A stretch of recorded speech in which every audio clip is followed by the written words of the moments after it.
What is going on, everybody? Terror Hans here, and today we're going to be doing a ranking and review of all the incredible and incredibly gory kills from Terrifier 3, released in 2024. Now, I saw Terrifier 3 the other day. I actually saw it the day after it came out, and it was incredible. The effects done by Damon Lamone, the whole crew, was absolutely incredible. It's a great film, and honestly, I'm a big fan of it. So, without further ado, let's get into it from the beginning to the end, ranking all the kills. We'll start with saying all the kills that happens in the movie, and then we'll go on to ranking them from best to worst. Without further ado, let's get on to the video. Now, Terrifier 3 has some of the most incredible gore effects I've ever seen in a film. And this is exactly why my number one spot for the best kill of the entire movie is going to have to go to Cole.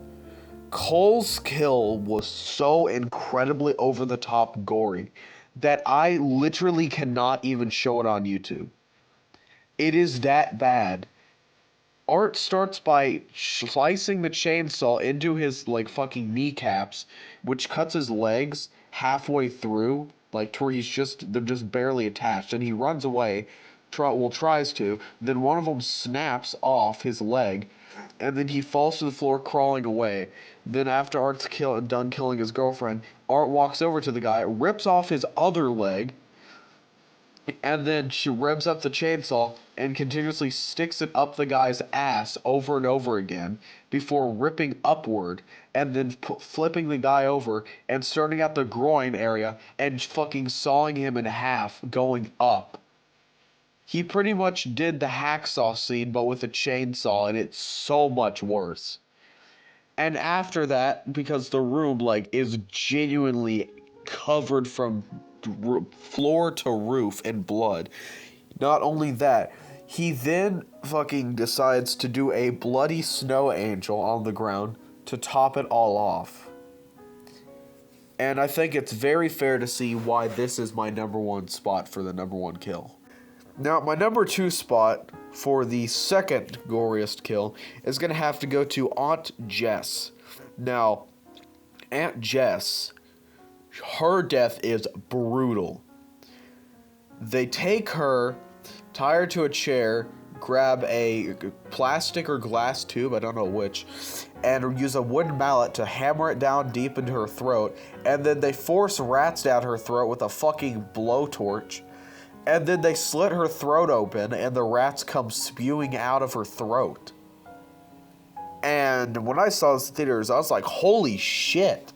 Like, pretty much everybody else was, because they did enough with the rats. Like, holy shit. Like, I thought it was just going to be rat torture where, the rats are eating her insides out and shit. No, they fucking did that, which caught everybody in the theater off guard when I went to see it that day. Now, my number three spot isn't necessarily based off of gore, but the message and tone it sends to the audience.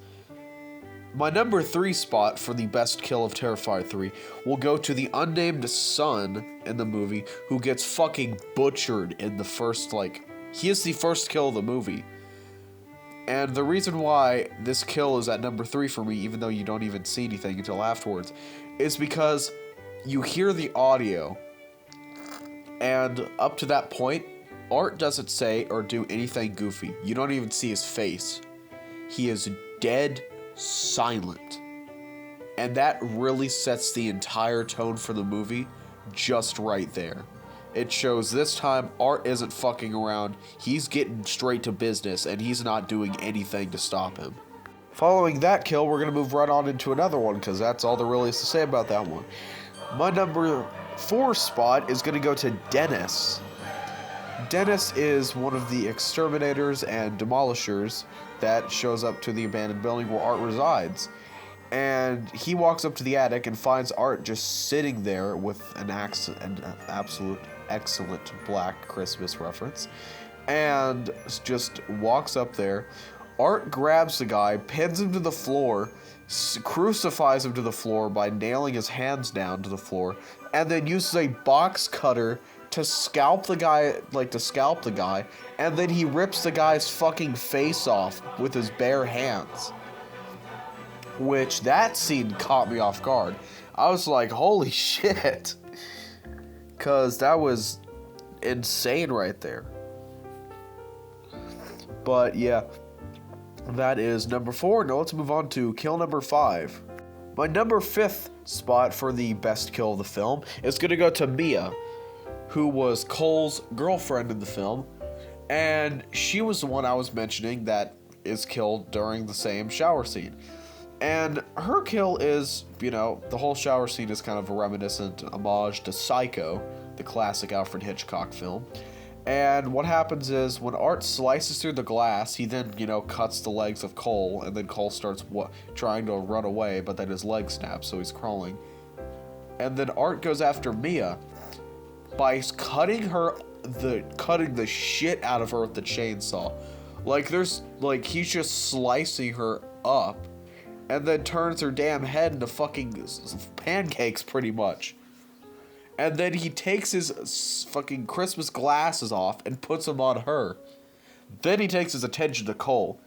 Now, if that ain't just crazy, I don't know what is. Kill number 6 is going to go to Charles Johnson. Now, if you're wondering who that is, he is the guy that Art got his Santa Claus costume from.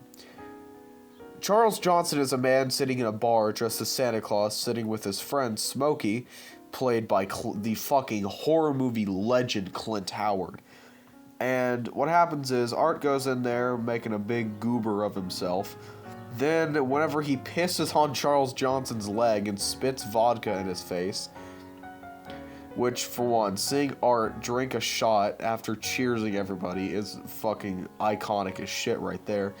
He gets thrown out of the bar, and then right before he's about to be, like, fully kicked out, he shoots the bartender in the face, shoots Clint Howard in the face, and then holds Charles at gunpoint, ties him up, steals the Santa suit, takes a can of fucking liquid nitrogen that's inside of, like, this fire extinguisher type thing, and fucking freezes both his legs and both his hands, takes an ice pick hammer, like, fucking breaks him inward. Then finally, he freezes the guy's face, bashes it in, rips the guy's skin off containing his beard, and then flails it around as if he's, like, trying to put it on, and then puts it in his pocket, and then grabs a fake carrot from a toy, like a snowman decoration next to him, and then jams it into the guy's face while he's frozen solid, but you still see the guy's eye twitching and stuff, which is just crazy to me. Now, for kill number 7, we're just going to do a double take on this one. We're going to do it twice at once. So, kill number 7 is going to go to Smokey. Smokey is the guy played by Clint Howard who's at the bar, and Eddie is the bartender. Now, I'm counting both of these in the same category because, you know, they're killed literally a second apart from each other in the exact same way. So, you know, I'm not going to count each individual kill or something, so let's just say Smokey has a higher ranking out of this, so he'd be first, I guess, since you actually see, like, the blood splatter on the wall from him, and it cuts back and pans back to his body several times, and Eddie is just shot, and that's the end of him. Now, let's move on to kill number 8. Now, kill number 8 is another group kill because it's all at once. And this mall scene, Art the Clown, you know, Santa Claus walks off to go take a fat shit. And Art the Clown comes in dressed as Santa Claus. Everybody's like, oh my god, it's Santa. Wait, what the fuck is wrong with Santa? And then all the kids are like, hey, screw it, we're getting presents. You know, he's handing out dolls to little girls, toy trains, and etc. to the boys. And then when he gets thrown out of there by the mall workers, he's standing outside the area, and a boy's like, oh boy, I wonder what Santa got me. And then he opens up a box, and it fucking explodes. Which is later revealed that it kills 5 people there. Which, it is, holy crap, it is very gory. You see a lot of stuff. Now for kill number 8, we're just going to go through this quickly. There was another demolisher with the other guy who got scalped. But his death is really fast, so that's why he's ranked relatively lower. Because all that happens is he just gets his throat slit and he gets stabbed with a shard of mirror. So it is really gory and really cool. However, it's just not really much of anything. So that's about it for that. Kill number 9 is also relatively the same. In the opening scene, Art the Clown goes and kills the dad, which what he does is he walks into the room while the guy is asleep and just axes him in the back over and over again till the wife wakes up, and then he starts axing him in the neck and the upper head. And it's very violent, which I really like that. It's very gory, and it's really cool. Now, let's move on to the next kill. Kill number 10 is going to be the mother from the opening scene. All that happens with her is she gets an axe lodged into her spine, and then she gets axed in the stomach, and then axed like in her shoulder to her arm gets cut off, and then she gets axed in the head, well, in the side of her head, which splits her head right in half. Which, don't get me wrong, that is very cool. However, it's just not really anything that over the top compared to the other stuff in the movie. That's why I'm ranking it relatively low. Now, kill number 11, I would have absolutely loved to rank this higher, but it's kind of left open to where we don't know if they're actually dead or not. So that's why I'm ranking it so low for now. If it is revealed that the character is actually dead, then I might go back and re-edit this video and, make some changes and rank it higher. However, for now, Jonathan is going to be the lowest ranked kill. All we see is his glasses and his, skinned skull, but we don't see any actual definitive proof that it is Jonathan's, because Art the Clown lied and said it was Gabby's. What's to say he's not going to lie and say it's Jonathan's too, just to get a rise out of Sienna? So, unfortunately, if it is the case and that is actually Jonathan, hands out one of the best kills of the movie, because it's so out of nowhere, so unexpected, that it just leaves you in shock. And I believe that covers almost every kill in the film, if not all of them.